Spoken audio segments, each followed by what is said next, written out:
For today's video mga ka-idol ay magluluto po tayo ngayon ng special nating menu, ang simply beef gisado with a turmeric powder mga ka-idol. So may kunting lasang Indian to mga ka-idol dahil gumagamit tayo ng turmeric powder para mas malasa at makulay ang ating ulam ngayon mga ka-idol. So tara, samahan niyo ako mga idol. So papakita ko po sa inyo kung paano natin niluluto ang ating menu for today. So intro muna tayo bago mag-umpisa mga ka-idol.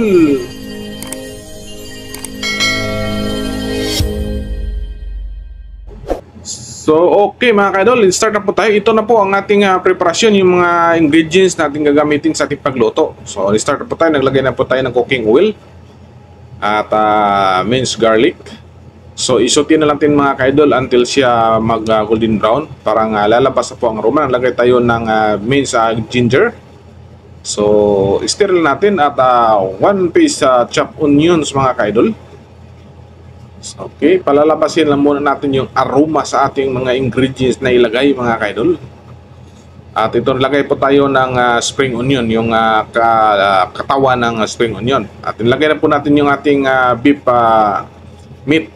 So yung baka mga ka-idol ay pinapalambot ko muna bago tayo na igayatin para lalabas po kanyang mga oil mga ka-idol. Hindi tayo mamantika.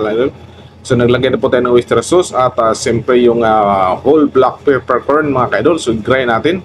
So naglagay tayo ng turmeric powder, beef powder, oyster sauce mga ka-idol. So estimate lang muna tayo mga ka-idol. Hindi ko to lagyan ng measuring para kung gayahin nyo, alam nyo yung paglalagay ko, kayo ng pahala dyan. So naglagay tayo ng water from Pasig River mga ka-idol. So ito na po.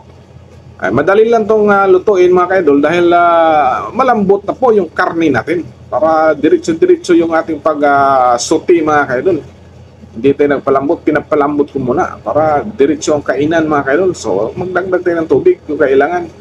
So naglagay tayo ng white sugar at onion sa slice mga ka-idol para may kunting decoration. At toppings tayo ng chopped na spring onions mga ka-idol. So ito na, ready for serving na. Luto na mga ka-idol ang ating menu for today. So papalaban naman tayo sa kainan ito. So kung bago ka na po sa aking channel mga ka-idol, huwag kalimutan magbakas ng comments, mag-like, mag-share at isubscribe nyo naman ako mga ka-idol. At i-post ang notification bell para maging updated po kayo sa bawat video na aking ina-upload mga ka-idol.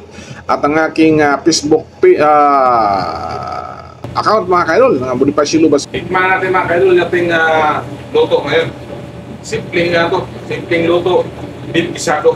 Thank you so much at pakipalo at ang lagbakas ng comments mga ka-idol para malaman natin kung nagustuhan nyo.